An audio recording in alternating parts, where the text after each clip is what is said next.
Bismillahirrahmanirrahim. Assalamualaikum. Welcome back everyone.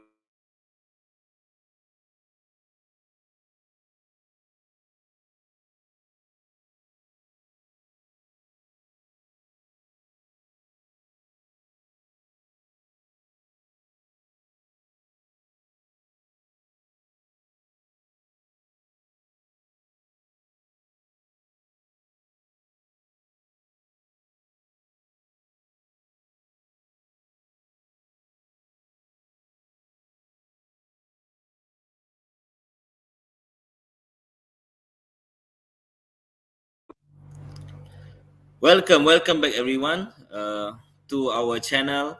Do like, share and subscribe. Hello everyone. Hopefully you are all in a good health. Salam Malaysia Madani, salam Sabah Majujaya, salam JPN Sabah. Sepakat, Sabah Hebat. A very good evening I bid to all. Welcome to our fourth Magic, Making Learning Great, Impactful and Creative series. Thanks be to God that we have been graced by the chance to gather in this beneficial webinar. Before we move on, let us begin with the recitation of the dua.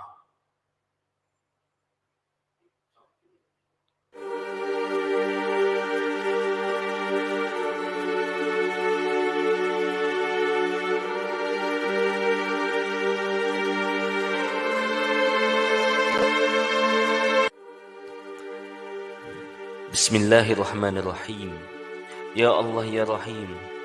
Praise be to God, the Lord of the worlds.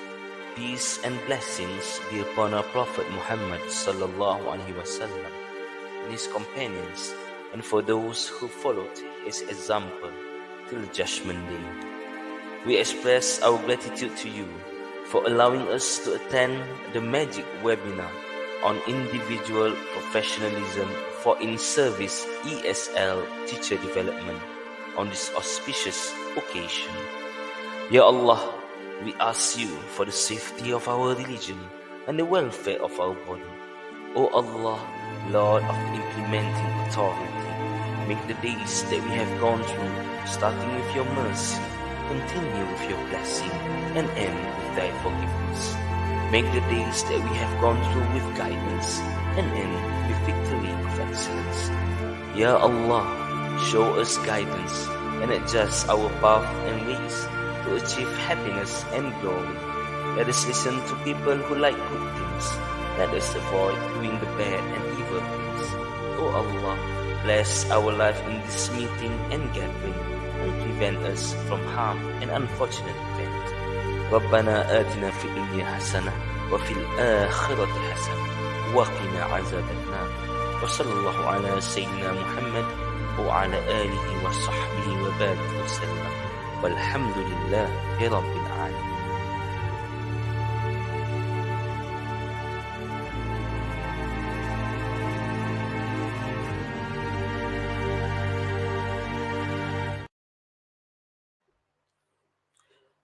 Amin, amin, amin, ya Rabbal Alamin.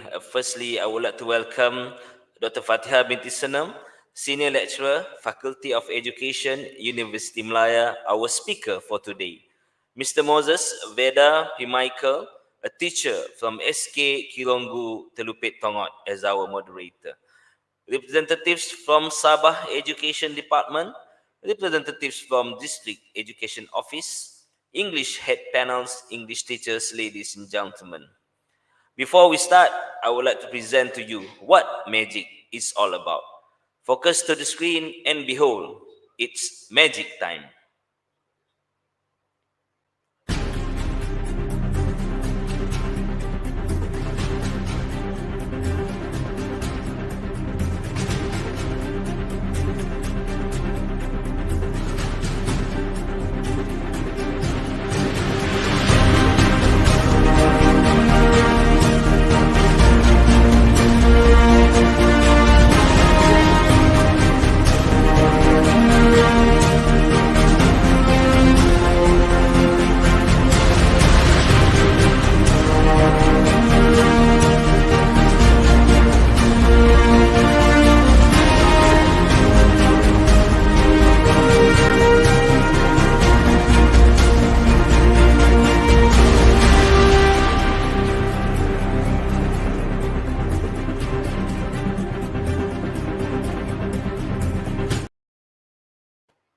Wow, that's magic for you. And we hope through our series of webinar and also series of learning, we hope that this will help all of you guys, our viewers, to gain more knowledge and heighten your skills in education mostly. And for your information, an attendance link will be given in the comment section by the end of this session. So stay put and lend your ears to a very good sharing from our speaker today. And furthermore, for information, your attendance will also be recorded in SPLKPM.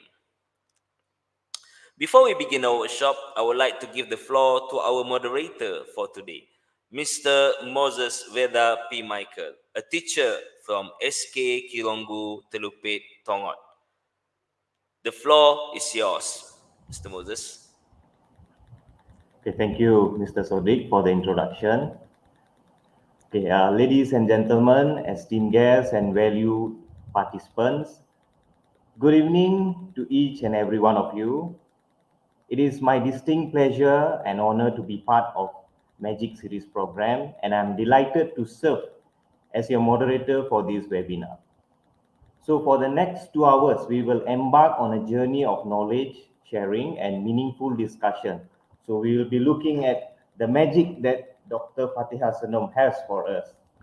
So before we dive into the heart of our program, I would like to extend gratitude to Sabah Education Department and everyone involved in Magic Team for their unwavering support in making this event possible. Their commitment to teachers' development has played a crucial role in shaping this gathering into the valuable experience that it is promised to be. With that, it is with great pleasure I introduce to you our speaker for today, Dr. Fatiha Senom. Here's a little bit of her background. Okay, she is a senior lecturer at the Department of Language and Literacy Education, Faculty of Education, University Malaya. She obtained Bachelor of Education in TESOL from University Malaya and PhD in Education from the same university. She has published books and articles dedicated to issues surrounding professional development of pre-service, novice and in-service ESL teachers. Her research interests include second language teacher education and professional development, instructed second language acquisition, teaching English for young learners, content and language integrated learning. She is the coordinator for Hebat ESL program and involved in several community outreach programs related to education for primary and secondary school ESL learners. So that is Dr. Fatiha Senom, the person that will show us the magic today. Without further ado, let us embark on this intellectual journey together. May the discussion be enlightened, the connection be meaningful, and the insight gained be transformative. Dr. Fatiha Senom, the floor is yours. I'll be at the next stage. All right, thank you so much, Mr. Chairperson, Mr. Moses. Okay, Assalamualaikum and hello everyone. Thank you so much for having me here today.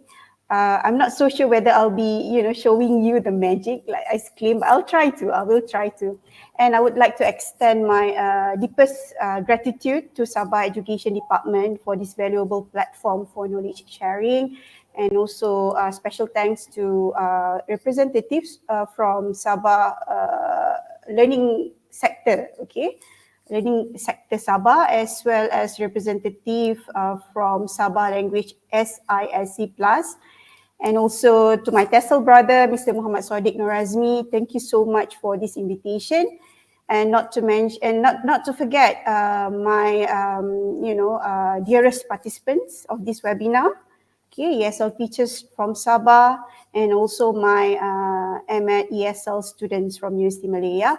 I'm glad to be here today, and I will be sharing with you some of the knowledge that I have through readings, to literature on independent professionalism for ESL teacher development. Let me share my slide. Okay, maybe I can have my slides shared. Okay.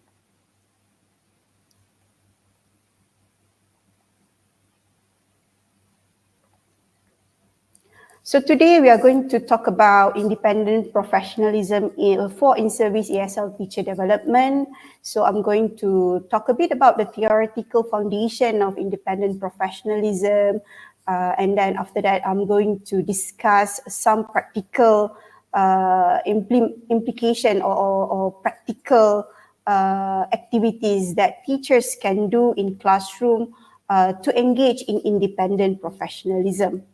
All right. If it is okay with everyone, I will start the webinar, my talk now. Okay. So I hope that you can see my slide. Okay. So before we start, looking at the independent professionalism, perhaps it's good if we can understand the importance of English language teacher professionalism. Okay. A good command of English language skill among the citizens of any country is seen as very vital for a particular country to participate actively in the global economy and to have access to the information and knowledge. And this can actually serve as the foundation for both social and economic development. And central to this enterprise is actually English language teacher and English teaching. And because of that, there is increasing demand worldwide, not just in Malaysia, for more competent English teachers and for more approaches to their preparation and professional development. So professional development of English language teachers is very crucial now to ensure that they can deliver the most efficient teaching, more effective teaching, to ensure that students are able to acquire communicative competence. But many professional development practices now still bring into play the traditional definition of teacher profession development. So when we talk about traditional definition of teacher development, it refers to professional development as something that is done by others for teachers. So because of that, when we talk about professional development, professional development courses, we have post-secondary coursework, we have workshop, we have webinar like this, okay?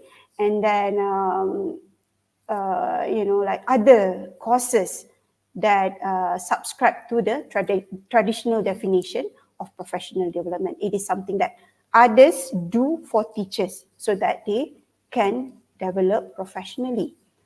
But actually, professional development is more than that. It's not just about what others do for teachers in order to develop professionally. According to Leung 2009, there are actually two definitions or two types of professionalism for teachers. Okay, one is sponsored professionalism, which is aligned with the traditional definition of professionalism. Okay, here, as you can see, the definition it refers to institutionally endorsed and or publicly heralded definition of professionalism, something that other people do for teachers. Okay, another one, okay, is independent professionalism, which refers to more individual-oriented notion of professionalism. So, according to independent professionalism, individual teachers are capable of engaging, or initiating their own any activities that could contribute to their professional development. Okay, so it is actually very important to find a balance between these two forms of professionalism. Okay, and today we are going to focus more on independent professionalism, how teachers, okay, how English language teacher, ESL teachers, or any teachers of any subjects what are the capability or how they can actually engage in independent professionalism. All right. So, but before that, maybe we can, understand more about sponsored professionalism first. Okay. So, sponsored professionalism. Okay. It is actually a form of professionalism that are arranged and defined by regulatory bodies, okay, professional association, or political authorities to promote professional action and education improvement. And it is usually acknowledged to represent teachers collectively, but it doesn't actually automatically speak for individual views on professionalism. For example, okay, Ministry of Education in Malaysia, okay, they have a certain criteria to for English language teachers to be acknowledged. For example, in terms of proficiency, English language teacher needs to have at least C1 or C2, okay, proficiency level of proficiency according to CFR. Okay, so that is one example of sponsored professionalism. I have other examples of form of professionalism here that you can see. Okay, on the slide, it can also come in the form of public statement or professional development courses, usually organized by institution or organized by Ministry of Education. Okay, workshops. Okay, or requirement for student teachers to enroll in certain subject. Okay, obligation for teachers to have certain kind and level of disciplinary knowledge and experience. For example, proficiency according to CFR level. Okay, and other forms of expressions that can be considered as sponsored professionalism.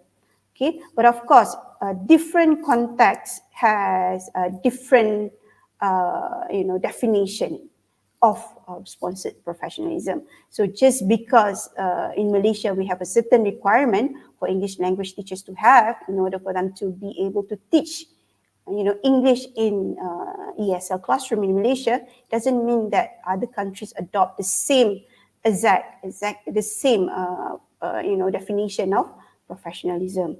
And this sponsored professionalism is actually useful because it serves as a guideline for practitioners as they highlight and define formally what the teachers have to know and to do, and simultaneously assist in designing the content of professional education program.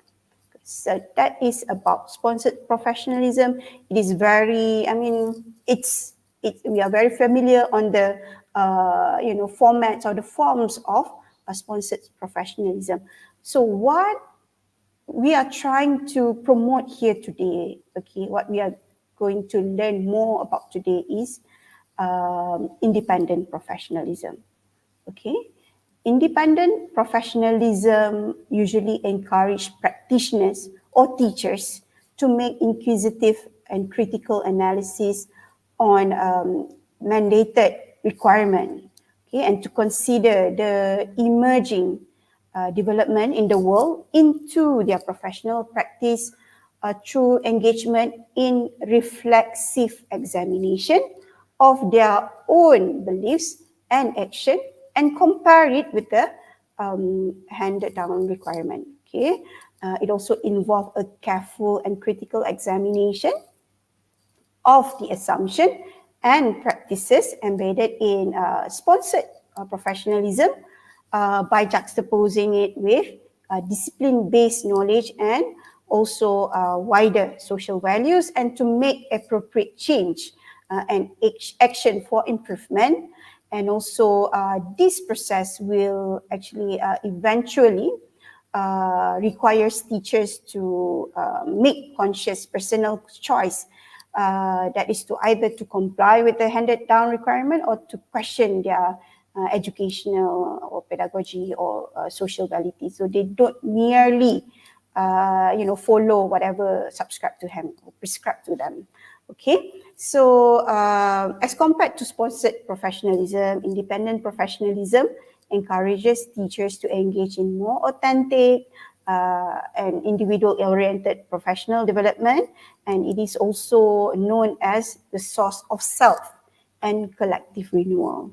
Okay, so some example of independent professionalism, as you can see, personal networking. For example, if you have your own learning communities that from your own initiative, be it online or physical community, so that can be a source of independent professionalism.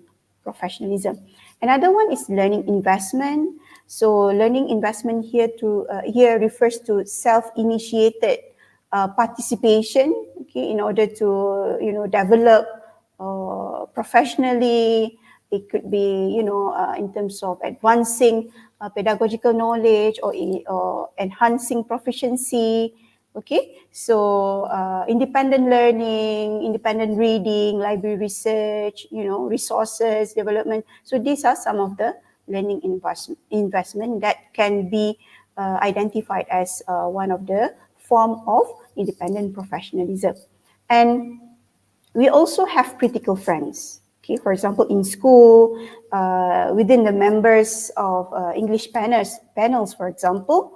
So maybe you have discussion with your friends or colleagues, okay, where you examine closely your practice, ask for friends' opinion about your lesson, okay, or seniors teachers, okay, or discuss solutions to a problem pertaining to English language teaching or learning, or anything, work-related issues, okay, disciplinary issues from students, misbehavior, learning engagement, so anything, critical friends, okay.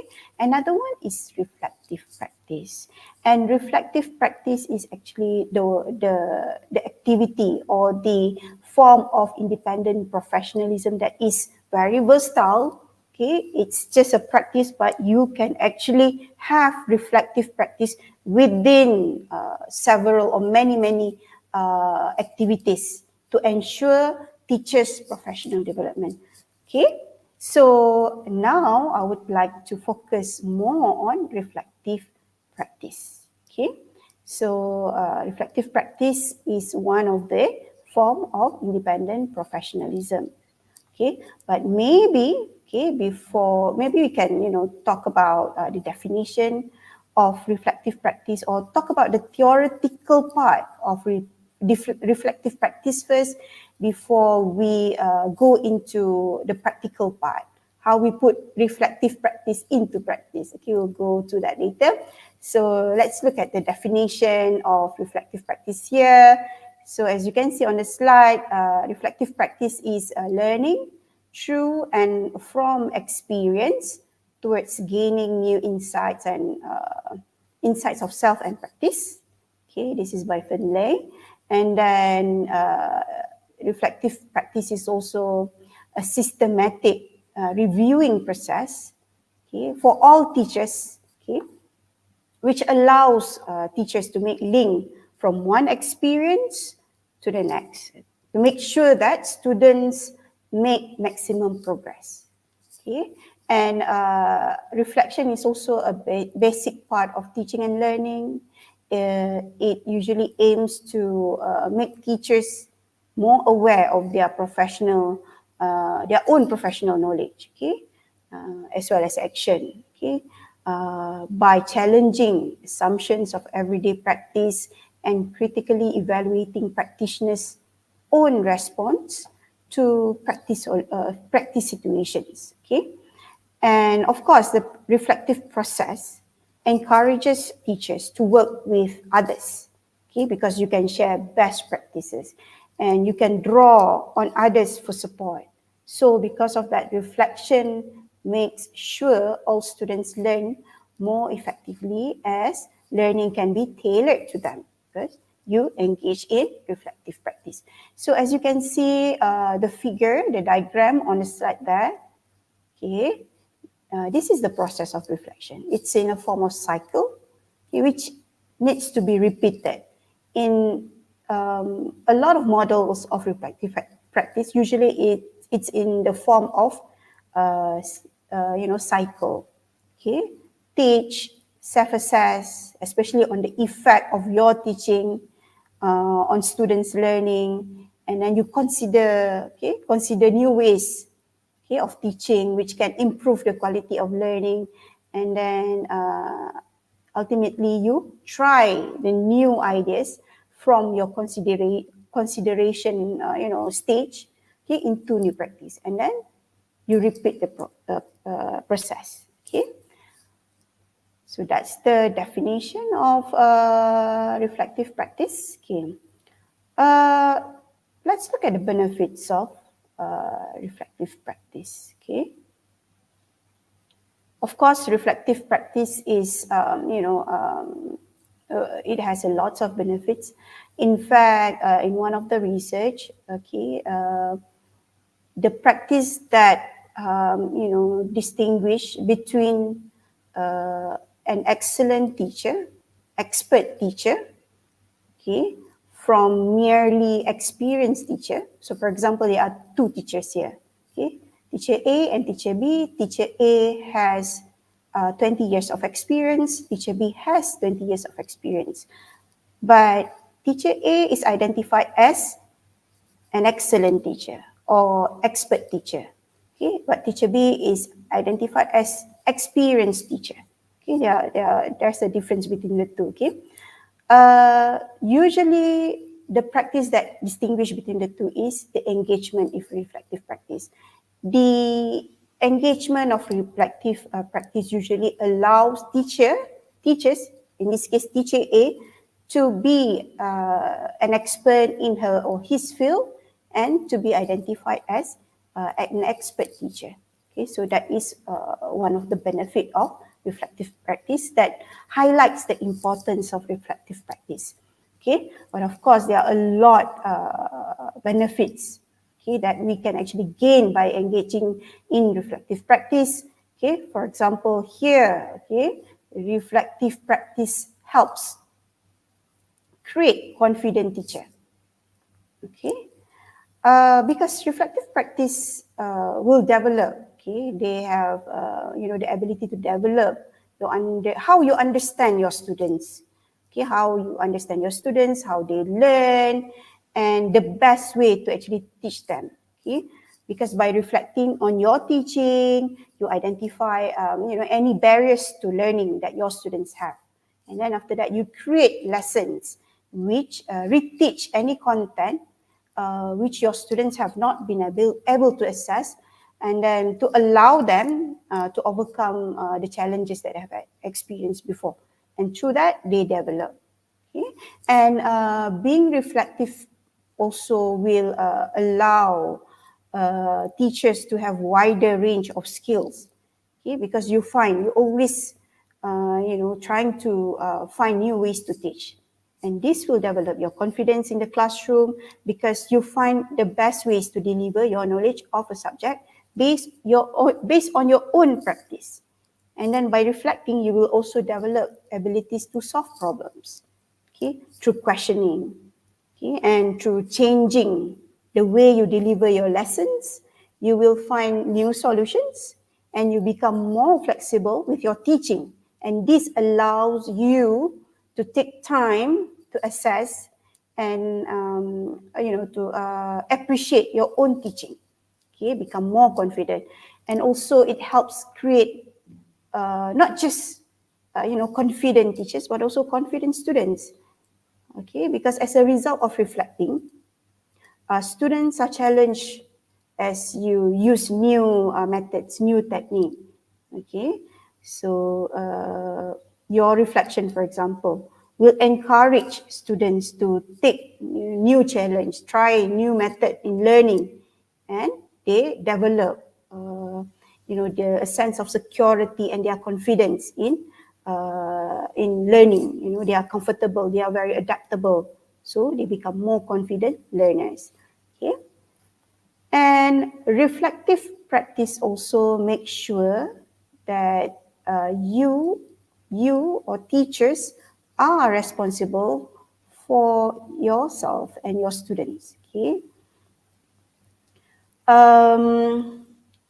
Reflecting on your teaching will help teachers to understand how your students best learn, and this will allow you to be more accountable for their progress. Okay, because you engage, the fact that you even if you engage in reflective practice, that already shows that you are an accountable teacher, responsible teacher.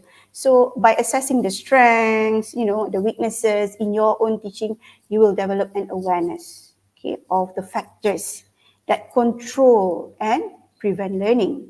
Okay, and the reflection process will also help you to understand yourself and the way you teach. Okay, by asking questions and self-assessing, for example, you will understand what your strengths are and the areas that needs development, okay, or improvement. And then reflection also allows you to understand how you will have help others to achieve, and what this looks like in actually a practical learning environment. So by asking your student for their thoughts and feelings on the learning, they actually play an active part in the learning cycle, and this allow them to take ownership of their learning. Okay, and also they work with you and give feedback, and this create self-aware and responsible students. Because some students, they are smart, but they do not have that. They do not know how to learn. They do not have learning skill. They don't have self-awareness, and they do not take ownership of their own learning. Okay. So once the student starts to play an active part in the learning cycle, they become more aware of different learning styles and tasks. They become more aware of how they learn, and they will develop key skills as well as strategies to become lifelong learners, which is the aim for any education, for education at any level. You want individuals to develop this skill, lifelong, to be lifelong learners. Okay. And reflective practice also encourages innovation.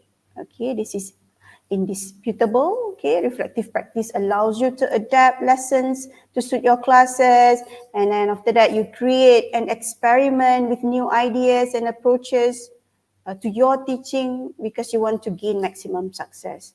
So by varying, learning, experimenting with new approaches, students will have a richer learning experience, and then they will think more creatively, more imaginatively, they become more resourceful, and they are ready to adapt to new ways as well as methods of thinking.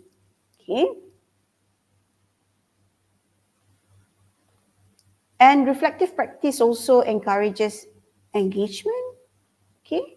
Because by reflecting, you create an environment which centers on the learners, okay? So this environment will support students, okay, and teachers, your colleagues, to become more innovative, to become more confident, to become engaged and responsible towards their own learning and teaching.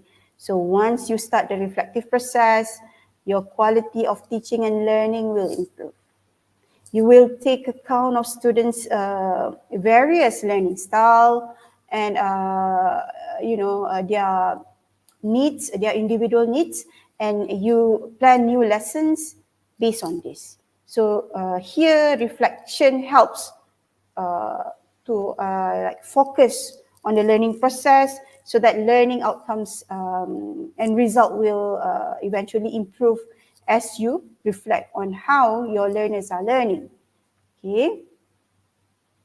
So yeah. Okay. So of course, reflective practice benefit all. Okay, because you get to share your best practices with your colleagues, and this will also encourage partnership where your colleagues will also be involved, okay, as partner or as critical friends when you engage in a reflective practice. Okay. So maybe now we can look at research or theoretical foundation behind practice or behind reflective practice. Okay, I think it's valuable for us to just review some of the related theories or research, okay, that foreground reflective practice.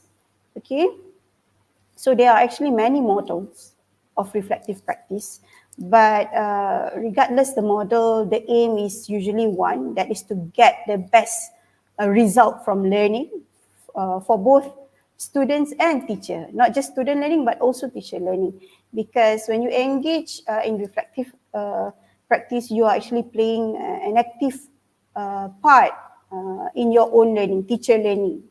Okay, because you want to learn how to make improvement. You are trying to learn how to be a better teacher, more effective teacher. So these models that I'm going to show you, they usually bridge, or they make links between the doing part and the thinking part.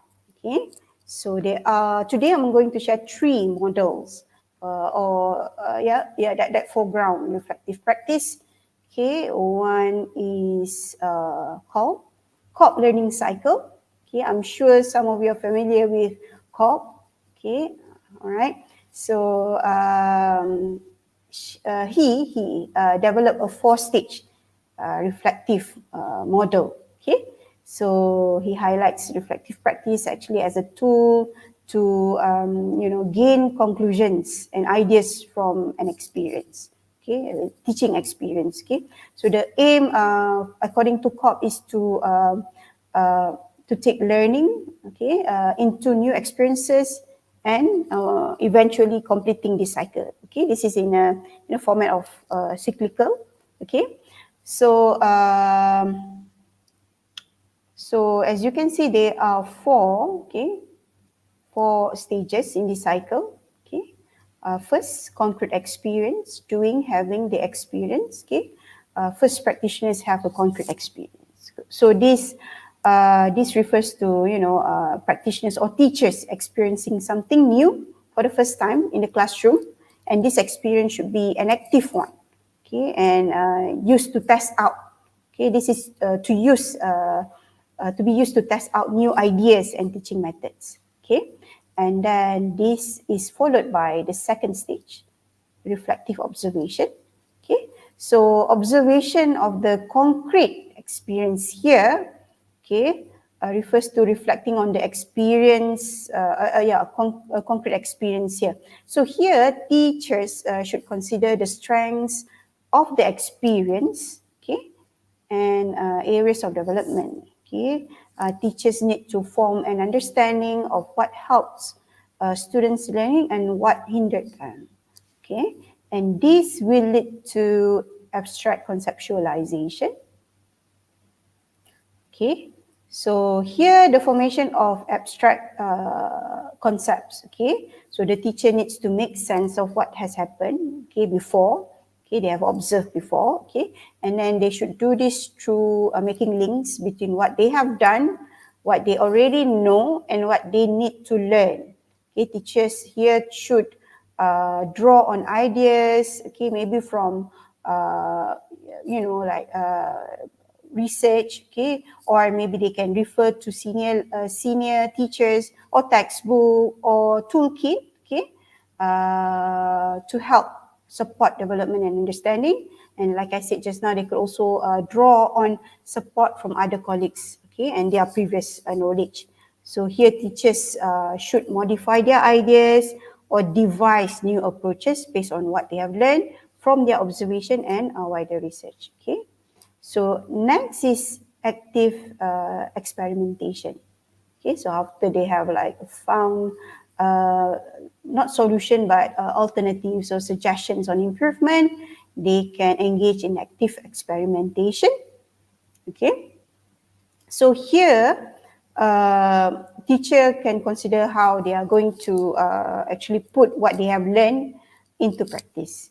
Okay, from abstract concept, they make ideas, okay, and then that will result in new experience.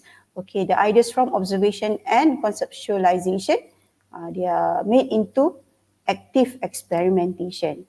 Okay, and this cycle will be repeated. Okay, because the nature of knowledge as well as teaching is very dynamic. Things keep on changing. So teachers have always to be very, keep themselves updated, okay, to make sure that whatever that they are teaching, according to the recent or updated, not to say trend, but strategies. Okay. So this is a COPS learning cycle. Okay. So here, as you can see from the explanation as well from the figure that you can see on the slide, so this model actually aims to draw on the importance of using both teachers' own everyday experiences as well as research, okay, as well as opinion from colleagues, okay, to make improvement. So it's not just enough. It's not enough to just engage in reflective here observation, but you need to find other sources to find solution to the problem. So this is according to COP. And then we have another one, GIP, okay, GIP's reflective cycle. Okay, so this is another cyclical model. Okay, this is actually based on COPS, but further improvement has been made. Okay, because it has 6 stages, but they are actually somewhat similar. So this model is based on a 6-stage approach, leading from description of the experience to conclusion, okay, and consideration for future events. So usually, the aim, when you use GIP, the main aim is actually to encourage teachers to reflect their own thoughts and feelings, okay, not just thoughts, but also feelings. So yeah, it's more personalized. So GIP's model is known as an effective tool to help teachers after the experience, okay, and is also useful. It's a useful model if teachers are new to reflection, okay, because it's broken down into very clearly defined sections, 6 sections, okay. So let's look at each section. First one is description.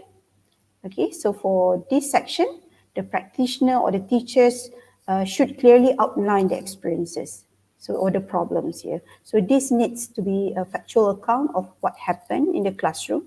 So it's just description. It shouldn't be at the analytical, like at this stage. It's just description. You don't have to be analytical. Okay, and then next stage is feelings. Okay, so in this section, it encourages the teachers to actually explore any thoughts or feelings they had at the time of the event or problem happened.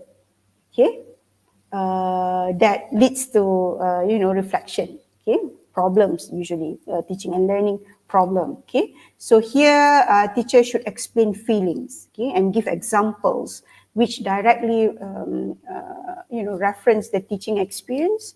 So it is also important for teachers here to be honest on how they feel at this stage. Okay, even and if it is negative, then you need to be honest that it is negative. Okay, only once the feeling have been identified, the teachers can implement strategies to overcome this barrier. So it has like a bit of psychological influence, yeah, for this model. And then the next stage is evaluation. So the evaluation section gives teachers the opportunity to actually discuss what went well and analyze their practice. So here it is also important to consider areas that needs development and things that did not work out as initially planned. Okay, so this evaluation should consider both the practitioner's learning and students' learning. Okay, what was good and bad about that particular experience? Evaluate, describe, and then how you feel, and then you evaluate.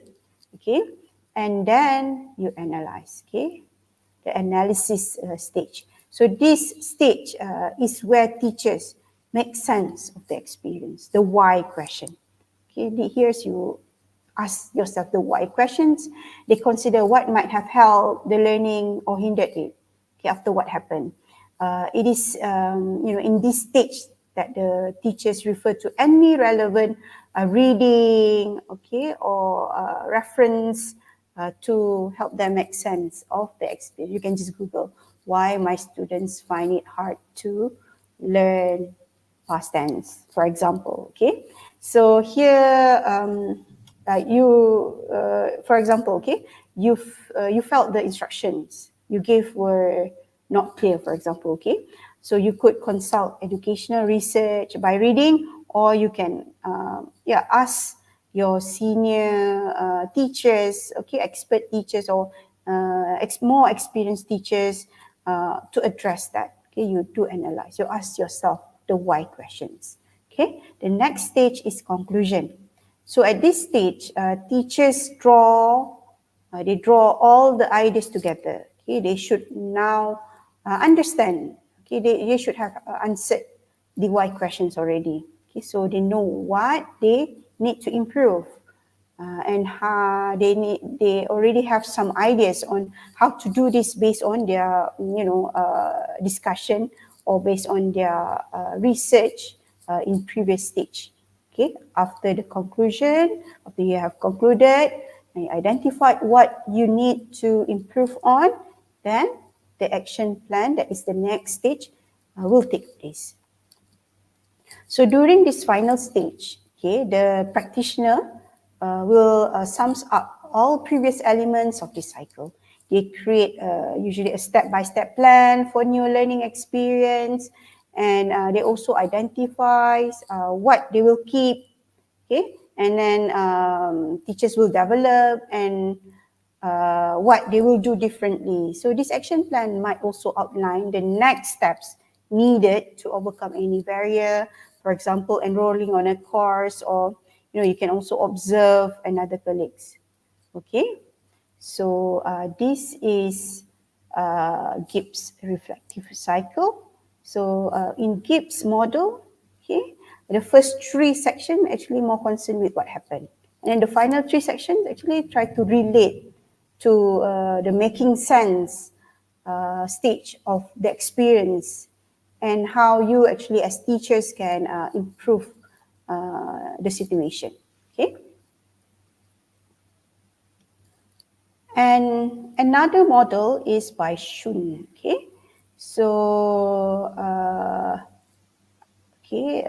Shun has reflection in action and reflection on action. Okay, there are two different reflection. They are reflection at different stage. So, okay, reflection in action. So here, reflection in action, it is like reflection during the doing stage. Okay, so you reflect when you are, teaching, and then something happened, and you reflect and you take action, because during reflection in action, if you make necessary changes or amendment to cater to problem, particular problem that suddenly occur unexpectedly, it can still benefit the learning. Okay, so this is carried out during the lesson rather than after the lesson. Okay, during. Okay, rather than reflecting on how you would do things differently in the future. So this is an extremely efficient method, okay, of reflection, as it allows teachers to react immediately and change an event at a time it happens. For example, in a classroom, okay, where you may be teaching a topic which you can see the students, they don't understand, they struggle. So maybe you need to you engage in reflection in action, and this will allow you to understand, okay, and why this happened and how to actually respond to overcome this. Okay, so it's a very quick and you have to act immediately based on like that critical incident.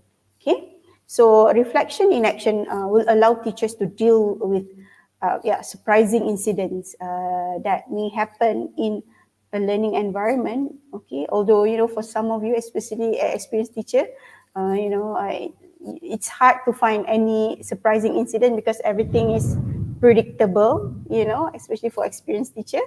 Okay, and this will also allow you to be responsible and resourceful. Okay, because you draw on your knowledge. Okay, it's quick. You don't actually have time to Google how to solve problem. It's just you will use your your teacher knowledge, your pedagogical content knowledge to deal with that particular problem or incident. Okay, but you do engage in reflection in action. Okay. All right. So another one is reflection on action. Okay. So for reflection on action, it involves reflecting on how practice can be developed after the lesson has been taught.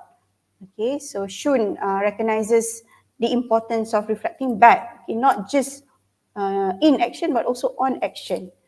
Okay, because this will allow teachers to discover how our knowing in action may have contributed to an unexpected outcome. So reflection on action means teachers reflect after the event, okay, on how teachers' knowledge of previous teaching may have directed you to the experience you have. So like, oh, I should have done that. So in future, I have to take note that if this happens again, these are the things that I need to do. Okay, so reflection on action should encourage ideas on what teachers need to change for the future. Okay, so when do you carry out reflection on action? Obviously outside the classroom after the lesson. Okay, when you consider the situation again. So this type of reflection will require you to engage in deeper thought. Okay, so for example, why students did not understand the topic. Okay, so when, for example, you saw students struggle with work, or when you mark your students' work, they struggle a lot with certain topic, the why question should be asked if you engage in reflection on action. Okay, what can I do to make the students learn better? Okay, so regardless, the model that I have shown here, we have Shun, we have Cobb, and we have Gibbs. Okay, all of this model actually stress the importance of repeating the cycle. You always ask, you always engage in,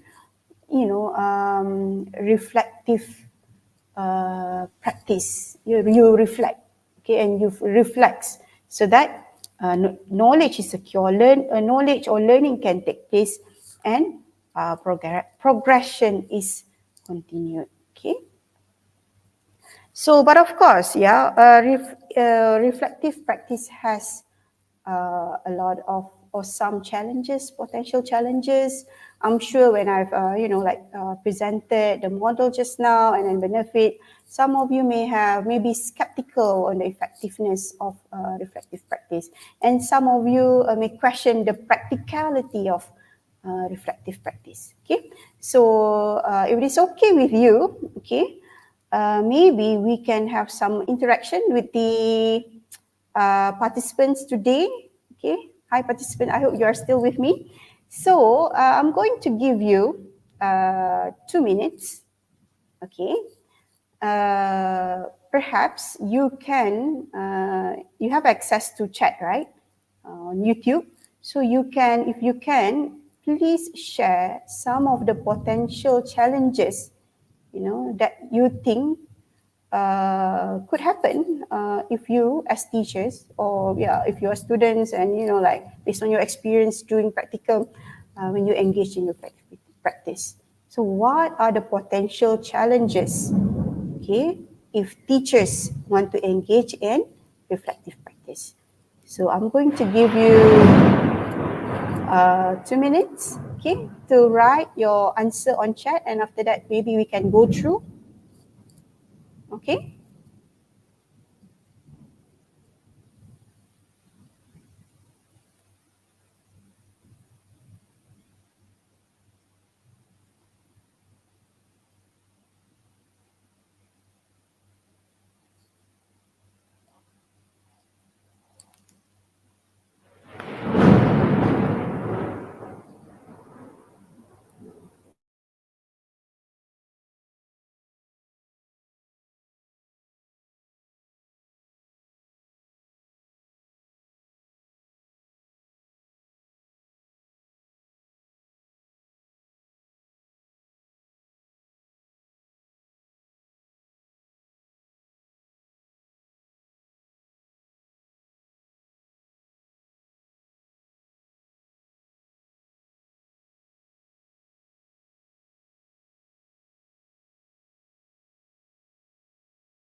Okay, we have 3 responses now.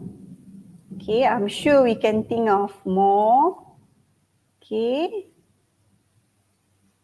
What are the potential challenges?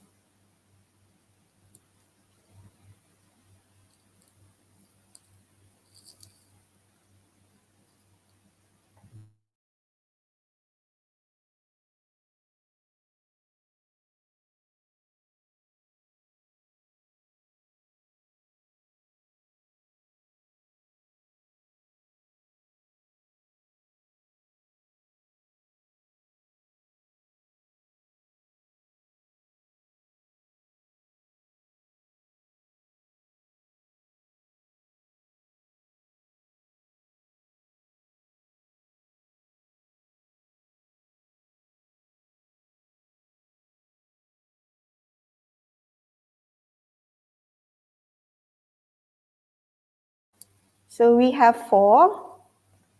Okay, we have 4. All right, not bad. Okay, maybe I can read some of the responses. Thank you, for those of you who have responded. So 1 here does not know whether our kind of reflective is correct or not. Okay, models. There are many models, right? It can be confusing. Which one that you think that and then whether or not the solution that you have like come up with based on the model is correct or not. Okay, yeah. And then we have another response. Too many classes in a day, so there's no time to do reflection, which is true. Overloaded, overworked, overburdened with not just teaching workload, but also non-teaching workload. Understand that? Another one is classroom control, negative reaction from peers among students, teacher as pacifier. Yeah, that could be a potentially threat to reflective practice. And then limitation in implementation, okay, of new reflected practices due to circumstances. For example, current educational practices prioritize grades. So what is the, what's the purpose of having reflective practice? Very little value can be seen there, right? Limited time, and then limited time to carry new practice, because you just have to, eventually you have to subscribe or prescribe to just one approach, okay, for a particular context. And then we have another one. Reduce activities, take away motivation and creative. Oh yeah, true. Reflecting back, the solution would be to reduce. Okay, all right, this is the solution. And then we also have another one. Teachers need to juggle with abundant workload. Not much time given to do reflection. Yeah, reflection can be, it's true. If you want to engage in reflection on action, for example, it will require you to engage in very deep, you have deep examination of what your experience. So that will take a lot of time. So for teachers, for example, I think in a lot of contexts you don't really have time for that. Okay, so I truly understand, and we have to address these potential challenges, and all this, all this come actually from teachers. So I'm sure you know better the potential challenges. Okay, all right. So that is challenges, but there are actually also, misconceptions. Okay, challenges is, they could be real, but some of the challenges can actually be, identified as misconception. But I'm not trying to deny your, opinion here. Okay, it's true. Teachers are overloaded, no time for reflective practice. Okay, but let's look at this some misconception that we commonly have about reflective practice. Okay, thank you again for those who have responded. Okay, here. Okay. It doesn't directly impact my teaching if I think about things after I have done that, because it already happened. Okay, but you have to remember, okay, we all have to remember, reflection is actually a cyclical process. So you analyze, you adapt and repeat. And then the reflection you make will directly affect the next lesson, or another block of teaching that you plan to rework or reteach, okay, or next year. So here, in order to address this, maybe teachers can ask, okay, what is it that did not work? How can I adapt this idea for next time? So this might mean, you may need to redesign the task. You may need to changing from group, the group work to pair work, or rearrange lesson stages. So to say that it doesn't directly impact teaching because it had happened before, it's not entirely true, because it will improve the next teaching. Okay, it will inform your next practice. Okay. Another one, Okay, reflection takes too long. Okay, I do not have the time, which is true to a certain extent, but you know, even if you do not have time, remember we learned about reflection in action just now. Okay, reflection in action is something that you do while you are teaching. Okay, just because you don't write a reflective journal doesn't mean that you do not engage in reflective practice. Okay, and I'm sure many teachers actually engage in reflection in action. Okay, during teaching, just that they do not, you know, they do not identify that as a reflective practice. But I think a lot of teachers do this. Okay, something happened. Okay, something doesn't go according to your plan, according to your lesson plan, for example. You need to always, like, you need to have plan B, and that plan B is not there in your lesson plan, right? Okay, so here, okay, teachers can ask themselves, what is it that working well, how and why? And then what are the students struggling with and why? Do the students fully understand my instructions? If not, why?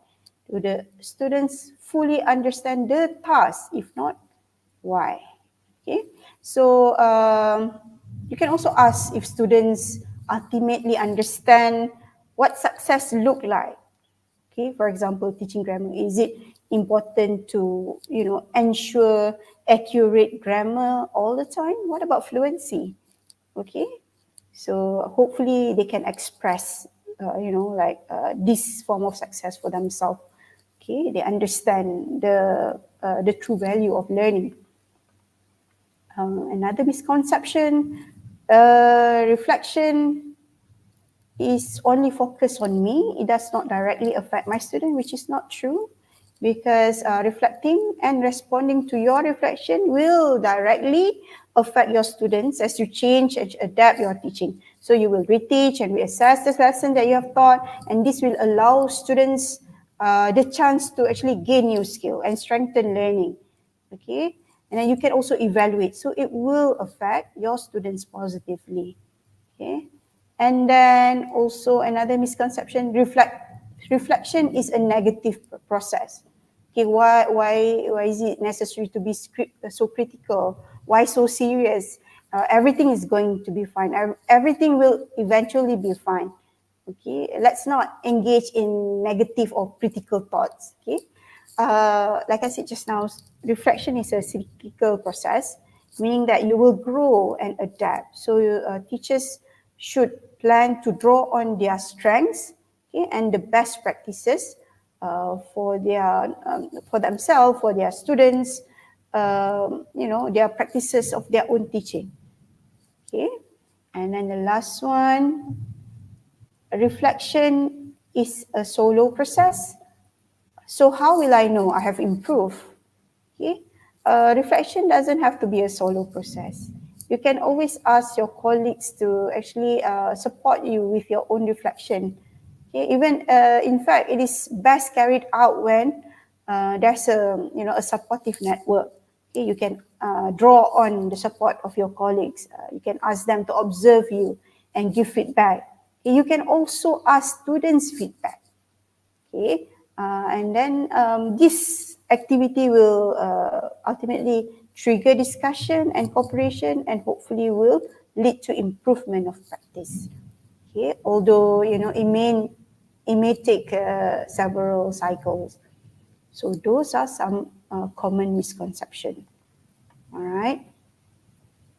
So let's look at reflective practice in practice. Okay, so we know about reflective practice, but what are the practice, okay, of reflective practice? There are like cycles that you have to go through, there are processes, but how do you put this into activity or practices? Okay, so I have here self-questioning. You can ask yourself questions that can help you to understand and affect the efficiency of your teaching. You can experiment with new ideas, okay, trying out new methods, new approach in a classroom.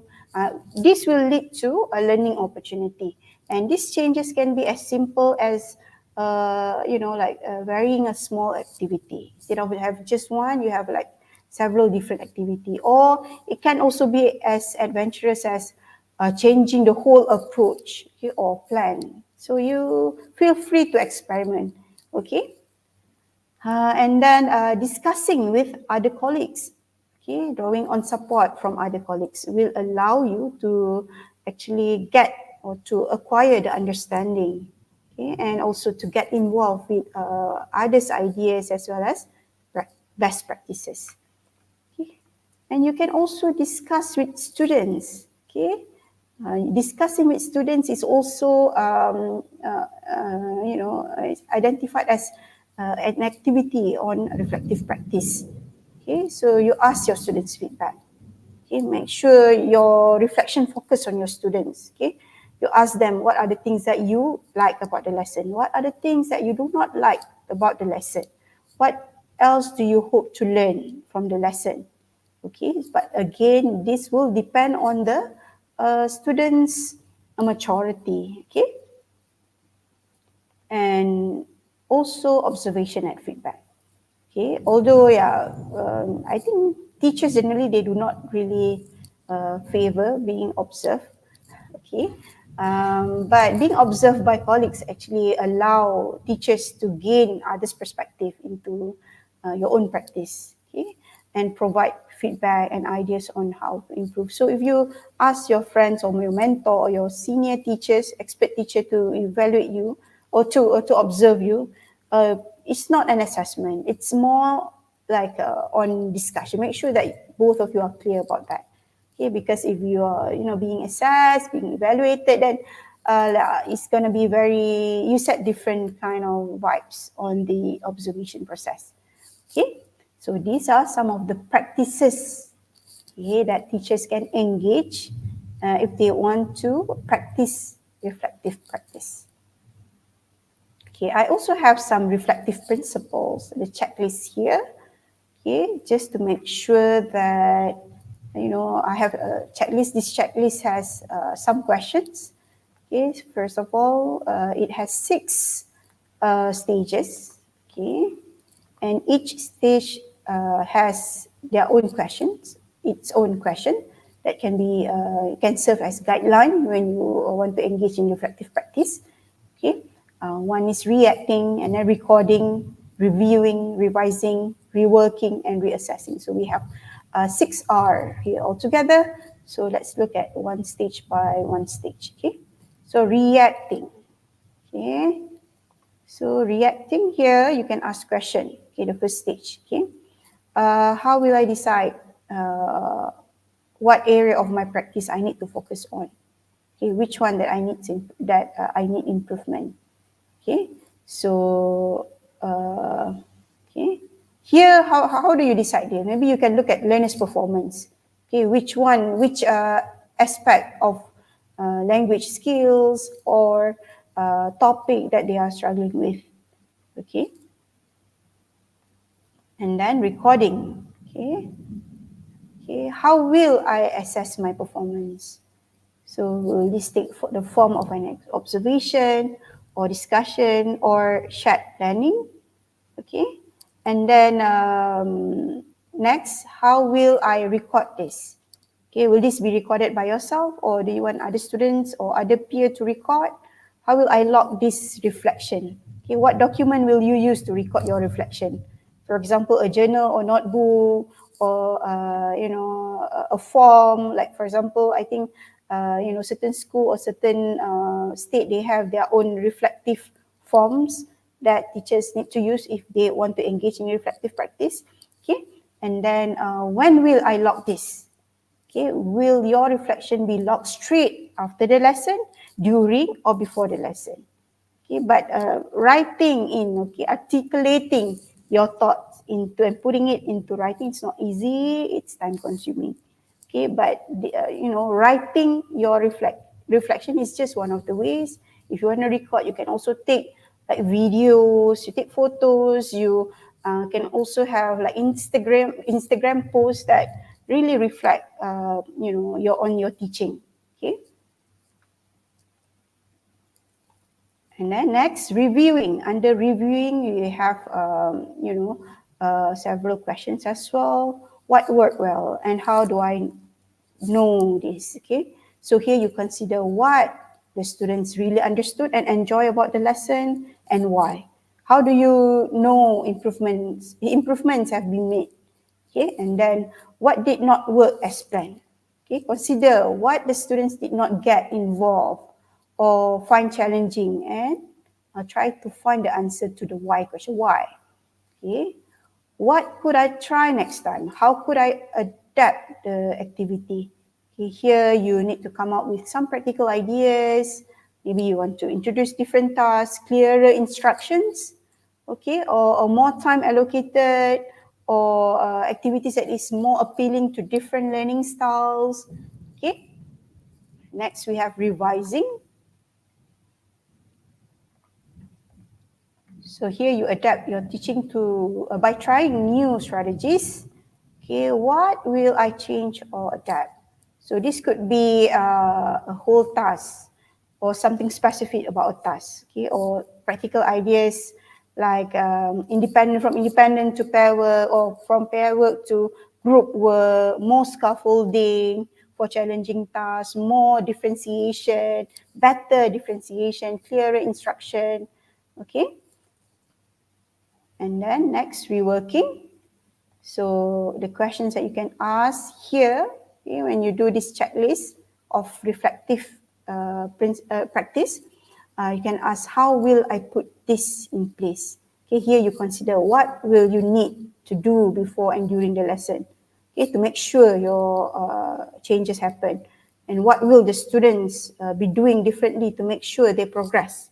Okay, and then materials that you need is another thing that you need to consider. Okay. And then last one, reassessing. We have several questions here. Okay, how successful were the new strategies? Here you have adopted new strategies and you need to reassess them. Okay, so once you have re-delivered, okay, not delivered, re-delivered the lesson, you need to consider how engaged the students were. How well did they understand this time? What improvement has taken place? Okay, so what changed? Consider the following, areas. Okay, the next, areas for change. Okay, delivery in terms of planning, and in terms of assessment. All right. So these are the checklists that you can actually refer to if you would like to engage in any reflective activity.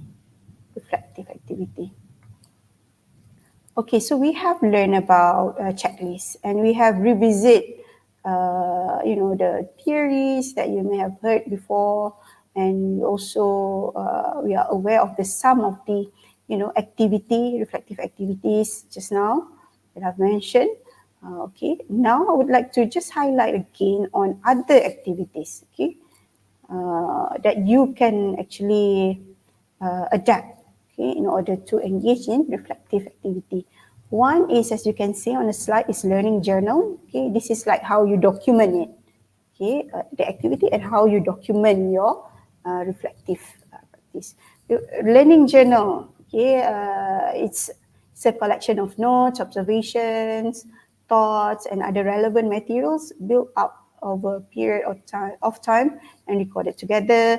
Nowadays, it doesn't have to be a like physical one, hard copy one, like what you see in the slide. It can be digitalized. Okay, you can have blog, or you can have like Facebook page, or dedicated to the development of your teaching practices. Okay, or it can be your Instagram post. So it's your own learning journal as a teacher, as you progress from novice new teachers to experienced teacher to eventually, inshallah, as an expert teacher. Okay. So what happens if you engage in learning journal? Yeah, learning journal, yeah, because you have to write, right? So not many, they do not have time. That is one of the problem because of the time because teachers have like overburdened with a lot of work. Okay, so what happened, okay, during this, when you engage in learning journal? So after each lesson, you record your thoughts and feelings regarding the lesson. Okay, you can use the 6R in the checklist just now to just help focus on your journal. So it can be your own personal learning journal, or you can share it publicly with your friends, or if you are writing it on blogs, for example. So obviously you have choices whether to make it private or it can be shared publicly. Okay, that is one reflective activity. Another reflective activity is lesson evaluation. So evaluations require you to think back on the lesson, assessing its strengths, usually strengths, weaknesses, and opportunities for improvement. So in order for you to focus on your evaluation, you can ask these questions that you can see on slide. What went well in this lesson and why? What problems did I experience? Why? How engaged and active were the students? How much learning took place? How do I know? Okay, how could I have done it differently? And what did I learn from this experience that will help me in future lesson? Okay, once you have taught your lesson, okay, you record your reflection. Okay, this will, when you evaluate your own lesson, this will keep track on your actually progress. Okay, when you develop your own practice as ESL teacher, you can track your progress. You can also track your students' progress because you evaluate your own lesson. Okay, next is observation. Okay, as we know, observations are when someone else, okay, assesses your practice through watching in action. Okay, so here these observations should be very specific, should have very specific focus.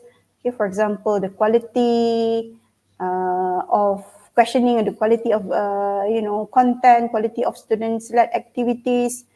Okay, so this focus can be specific, measured, and reflected upon and revised to make sure your students make progress. So when you ask your colleagues or your senior teacher, your mentor to observe, make sure you tell them which area that you want them to focus on when they give feedback. Okay. Next is student dialogue. Okay, another reflective activity.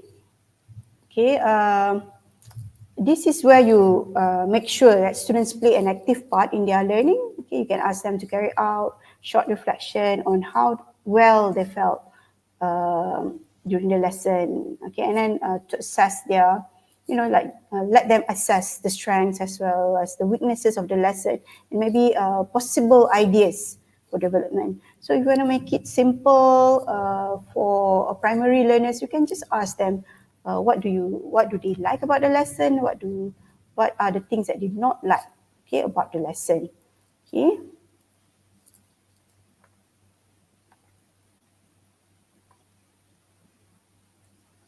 All right. So the last one is shared planning.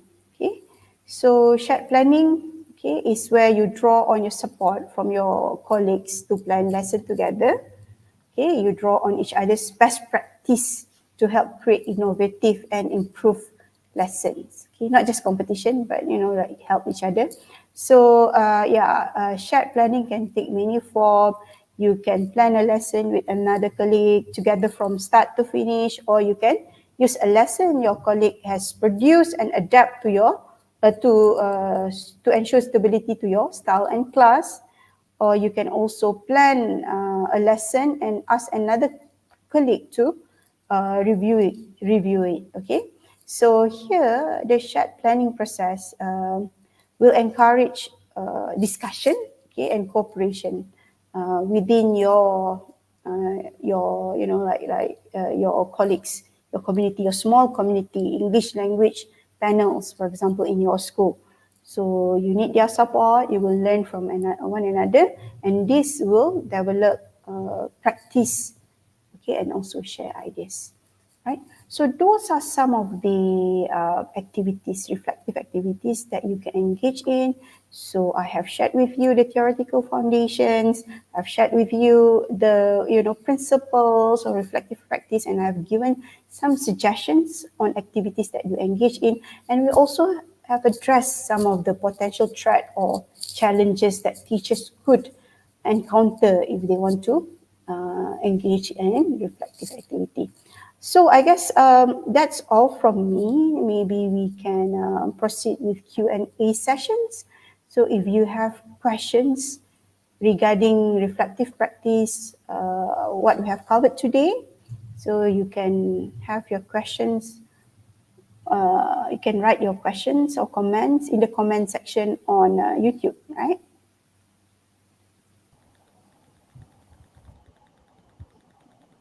So maybe I would invite Mr. Moses to open the session to Mr. Moses. Okay, all right. Okay, that was enlightening, meaningful, and transformative session, Dr. Fatiha. Okay, yeah, we have our first question here. Okay, what's the difference between reflective practice and reflexive practice? All right.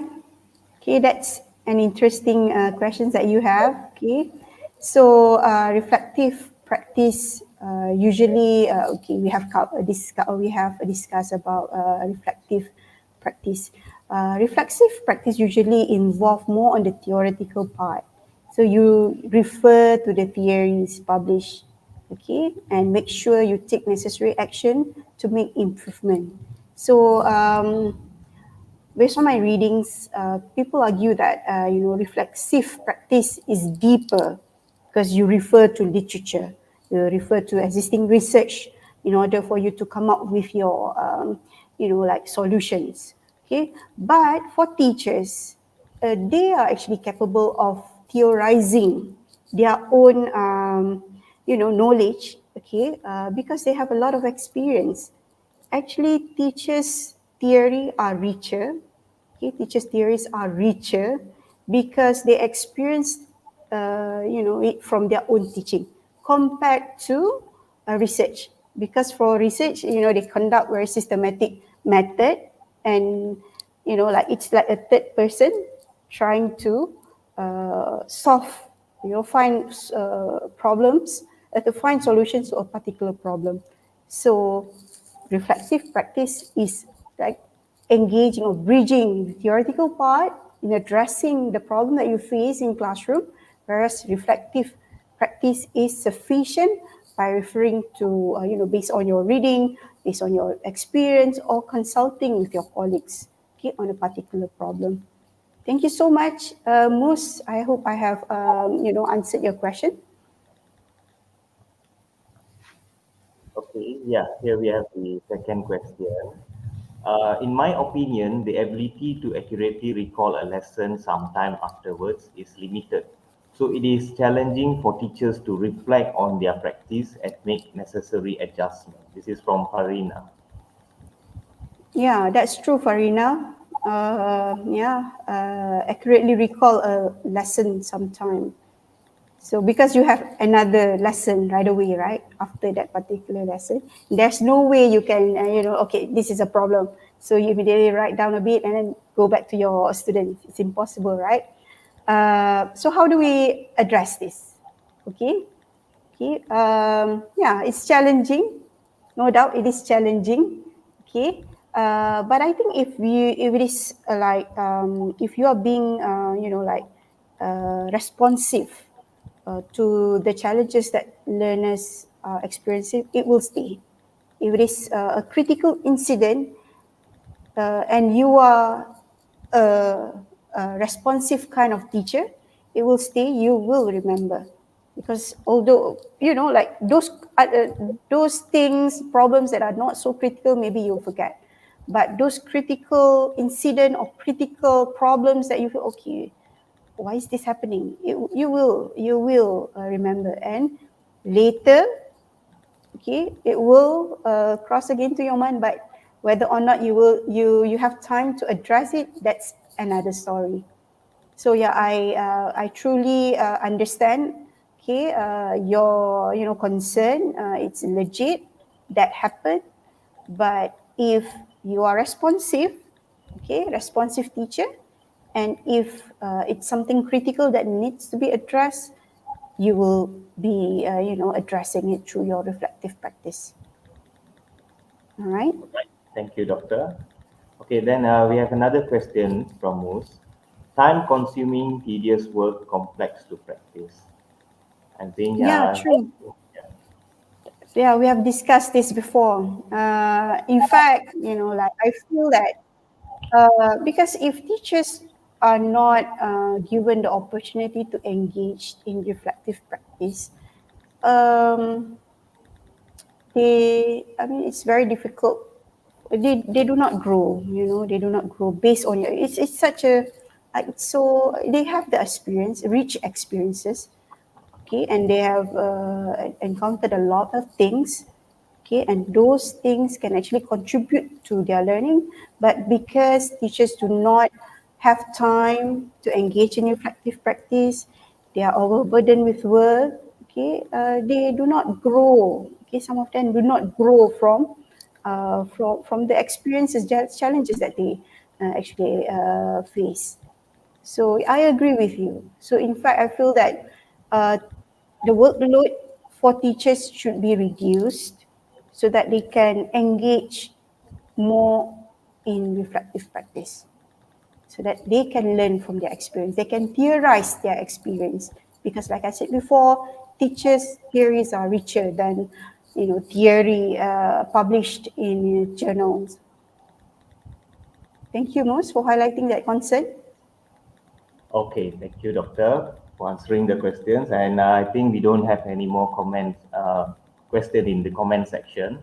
But I have two questions for you.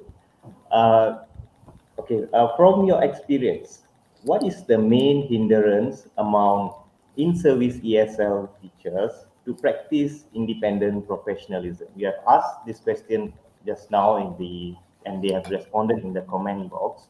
But from your own experience, from your teaching and research experience, what is the main hindrance that you found for in-service ESL teachers to practice it? Okay, thank you so much, Mr. Moses, for your question. Yeah, if we don't focus, like just on reflective practice, if we look at bigger picture, which is independent professionalism, okay, which can take in many forms, not just reflective practice. I think the main hindrance is, teachers' understanding about the value of independent professionalism. Because all this while we understand that if you want to be identified as like a professional teacher, if you want to develop your professional identity, you have to further your masters, or you have to take courses, okay, or you have to make sure you adhere to the whatever requirements asked by the Ministry of Education, which I cannot deny that, okay, but those are not the only things that promote professionalism. Okay, there's another side of professionalism that is very, individually oriented, that will actually they have deeper impact on professional growth actually, because it's actually those little things that you reflect on, that you try to address, in your daily practice, that could actually improve your profession, that could promote professional development. So it's not just professional or sponsored professional development that teachers need to focus on. There should be more, we should promote more on the independent professionalism, and we cannot do this solely relying on teachers. I think the higher institutions or the Ministry of Education should address this. Okay, just because they engage in daily life, discussion or daily discussions with their colleagues, or about teaching and learning, they do not take courses, it doesn't mean that they do not engage in professional development.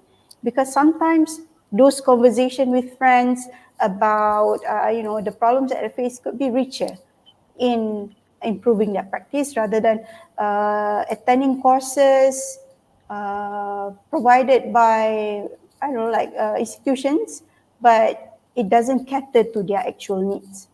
Okay, so yeah, that is one. Teachers' mentality, their belief about the definition of professionalism.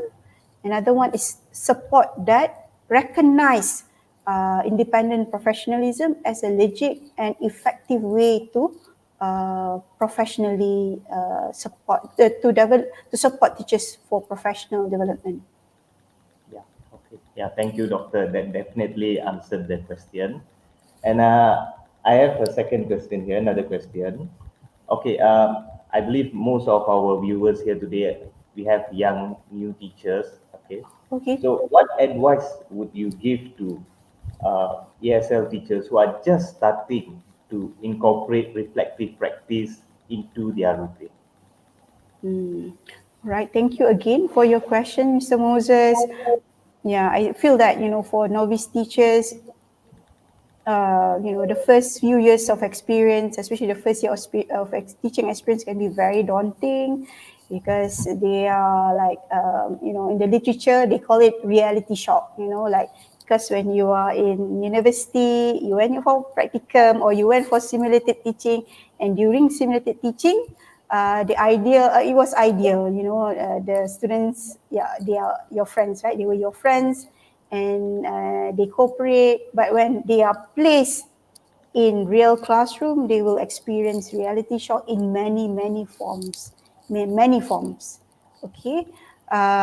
Even during the practicum, okay, it won't be as severe as the first posting.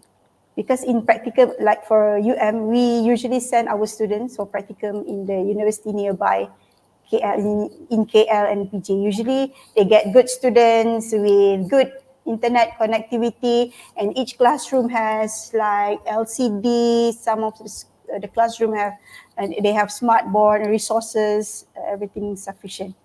Okay, so yeah, for novice teachers, okay, the first year experience can be daunting. Okay, can be daunting, and because you face those reality shock.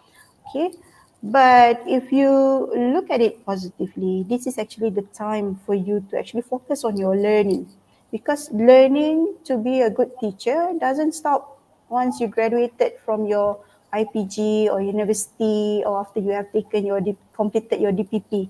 Doesn't stop there. It's a continuous process. Even after you are known, for example, an expert teacher, you still have to develop other skills, because education is dynamic, like I mentioned before. Things keeps on changing. There could be new theories. There could be new things that you have to teach, new curriculum. And our, education system will always need to respond to the new trend, new, things in development in education. Okay, so it's good if you can be very consistent from the beginning to engage in reflective practice.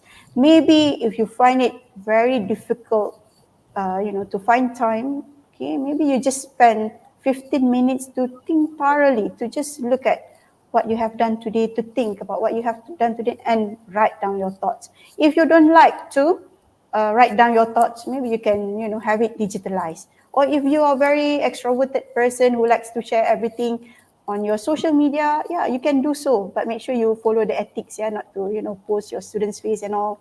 Yeah, so any form of reflective practice should be, practiced by novice teacher is good, because you will grow professionally. And trust me, if you are very committed in your own professional development, and you will grow, you won't regret it. You won't regret it. Although, it can take a lot of time, energy, you won't regret it. Okay, So that's my advice for novice teachers. Thank you, Doctor. That are some inspiring words from you for all the novice teacher, and I believe senior teachers who are just incorporating reflective practice can take this, what you have said, and make it as a guidance for them in pursuing, in embarking in this reflective practice journey. Okay, I don't think we have any more questions here, Doctor. Then I will pass the floor back to Mr. Sodiq. Wow, thank you, Mr. Moses. And we would like to give our heartfelt gratitude to Dr. Fatiha Binti Senom, our speaker, for an exciting and fruitful sharing on independent professionalism for in-service ESL teacher development. Thank you also to Mr. Moses. Forgive me because they are doing some construction in my office, right? So I would like to also say thank you to Mr. Moses for a very good job in moderating our session today. And without further ado, as a token of appreciation from us here in Sabah Education Department, let us watch a video of a mock-up certificate ceremony to our speaker and moderator.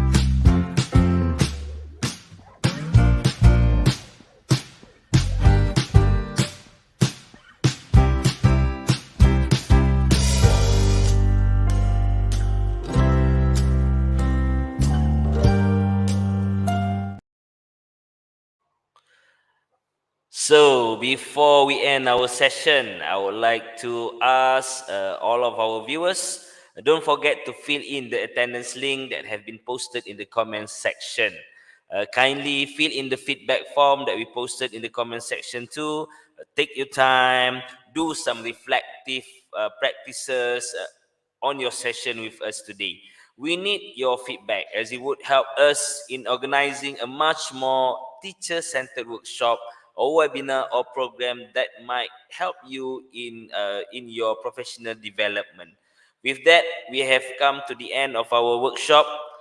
Thank you everyone for lending your ears, and hopefully this session brings you a great insight to all of you, and share our link. Do share our link so that many may benefit from it. Don't forget to like, comment, and subscribe to our channel as we have more beneficial webinar and workshop for you guys. And so before we go off, let's watch a little closing montage, and till we meet again in the next session, adieu, goodbye, Assalamualaikum warahmatullahi wabarakatuh. Till we meet again, bye.